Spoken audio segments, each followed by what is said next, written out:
Okay, the plan is to reduce highway congestion by expanding the rail system, giving more people the option of traveling by train. Okay, so so people driving will now use train. No point in people who are not driving if they start using the train. That's pointless when it comes to road expansion, highway congestion.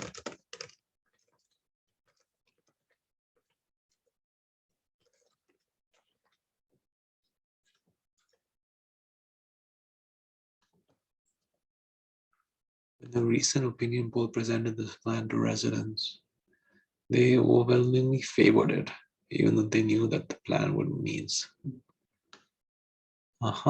Who are these residents? Are these all residents? Residents who are only stuck in traffic? If I am not someone who drives to work, perhaps works from home, I don't want this because my taxes are going to go up. I'm not a fan of this. Okay. Consequently, I guess that's the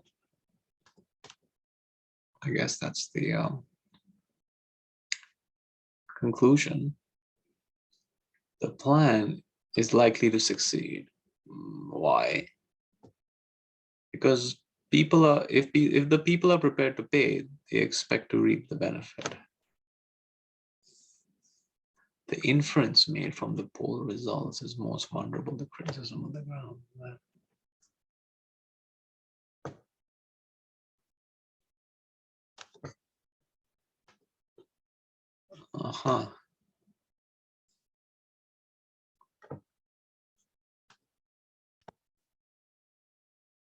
The plan, if enacted, is very likely to succeed. Why? Because if people are prepared to pay, they expect to reap the benefit. So I think what this is saying is that given people are willing to pay higher taxes, given people will reap the benefit, i.e. they will start using this.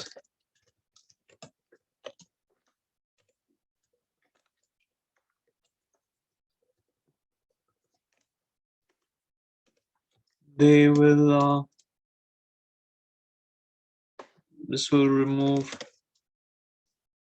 help, this will remove people who are driving on the highways and thus reduce, isn't that almost, and thus reduce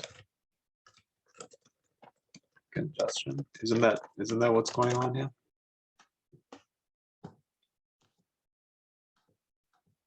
Okay, let's go.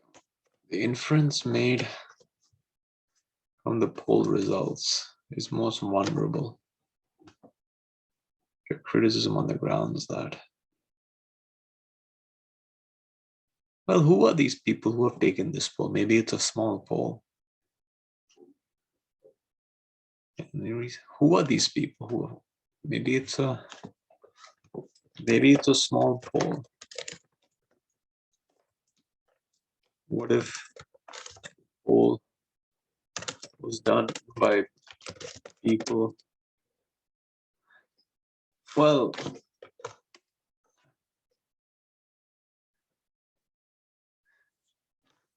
let's say the poll was done by people on the highway. would that weaken the plan? No, that wouldn't, because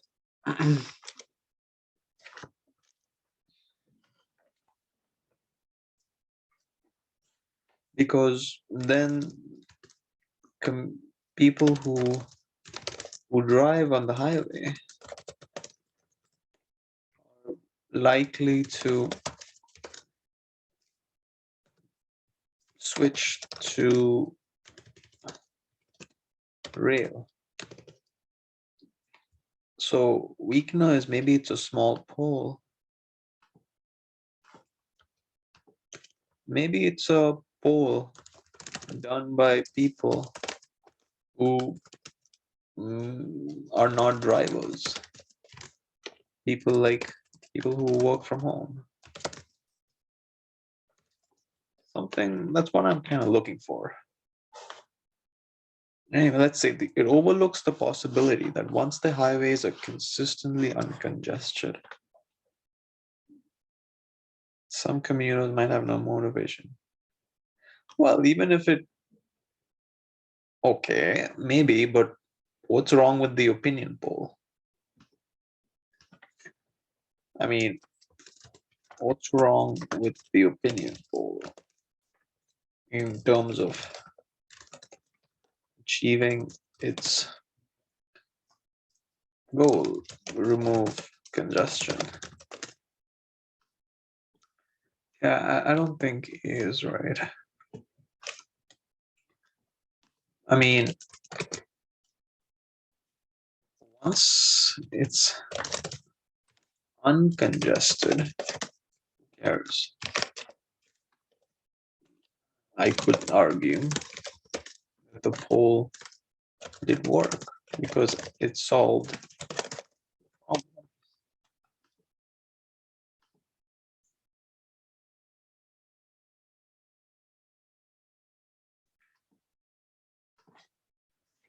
The favorable responses collected, okay, are entirely consistent with every one of those respondents, expecting that it would be others who, by using, would ease the highway congestion. So the opinion poll was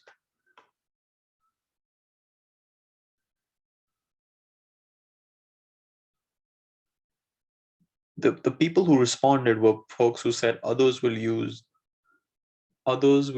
Yeah, I think, isn't this a criticism? No, this is some.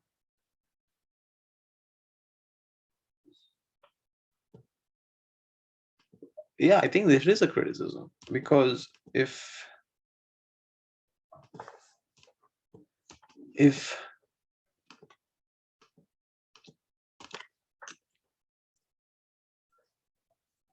respondents say in favor because other people will use it, so it will be a success. Though maybe respondents get it wrong, but maybe the respondents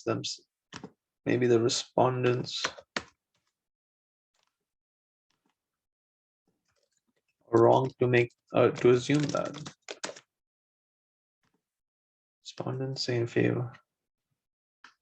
Respondents vote in favor because these respondents believe other people will use it and ease. Maybe, I mean, maybe it is okay.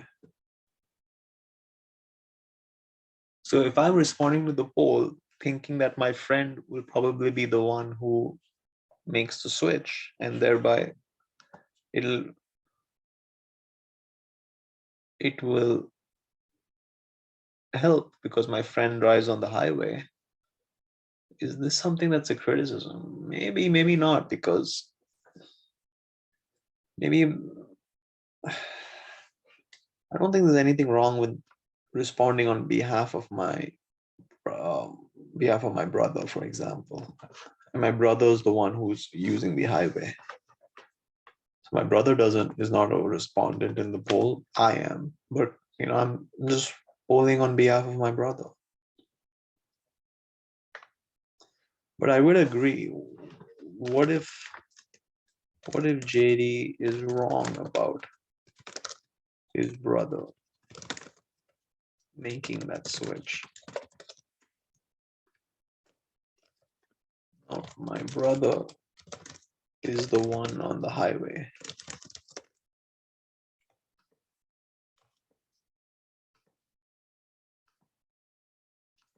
JD responds to the poll thinking, my brother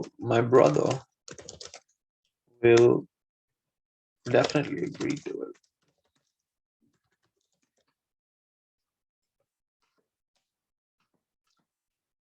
Maybe it's okay. Those respondents who oppose the plan might nevertheless become users of the rail system. So this helps. Well, this doesn't talk about, this if anything says if 40% agree and 60% disagree, well, let's build it. Eventually the 40% will use the train, but actually the 60%, maybe out of 60%, maybe half of the disagreeers of the nays will eventually use it while it's available. So this is saying that, what, we shouldn't take the results of the poll so much. We should if it's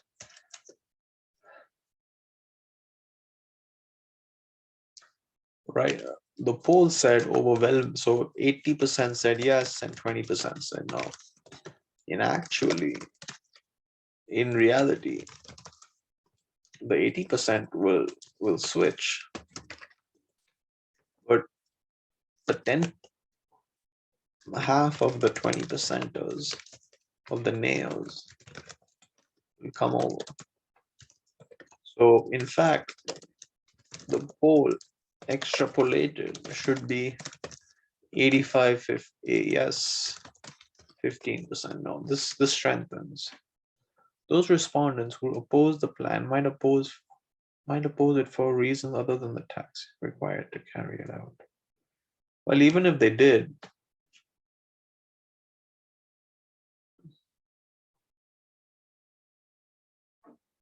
I care more about the 80%. I don't really care about the people who oppose it.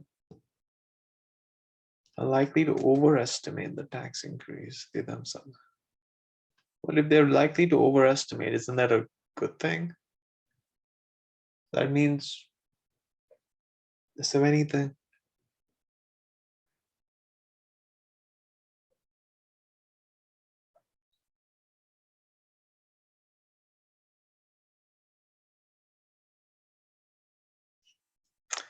I guess it's B. I think you are jumping the gun over here. Essentially, what this is saying is that, look, JD does not use the highway. My brother does. JD is a respondent in the poll. Ra is not. JD says yes, even though he doesn't even use the highway.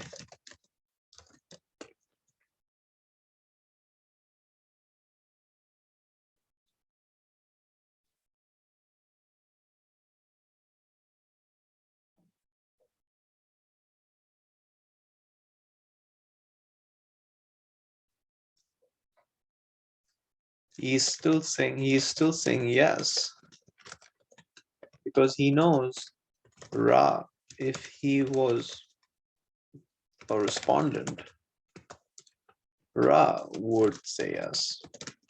So JD saying yes, yeah, on behalf of his brother. But where is the proof that JD is accurately thinking about what Ra would do if Ra instead was old? Isn't that an assumption that JD has?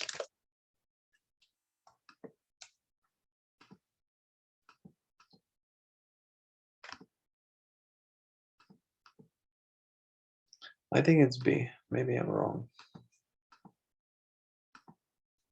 Oh, thank you.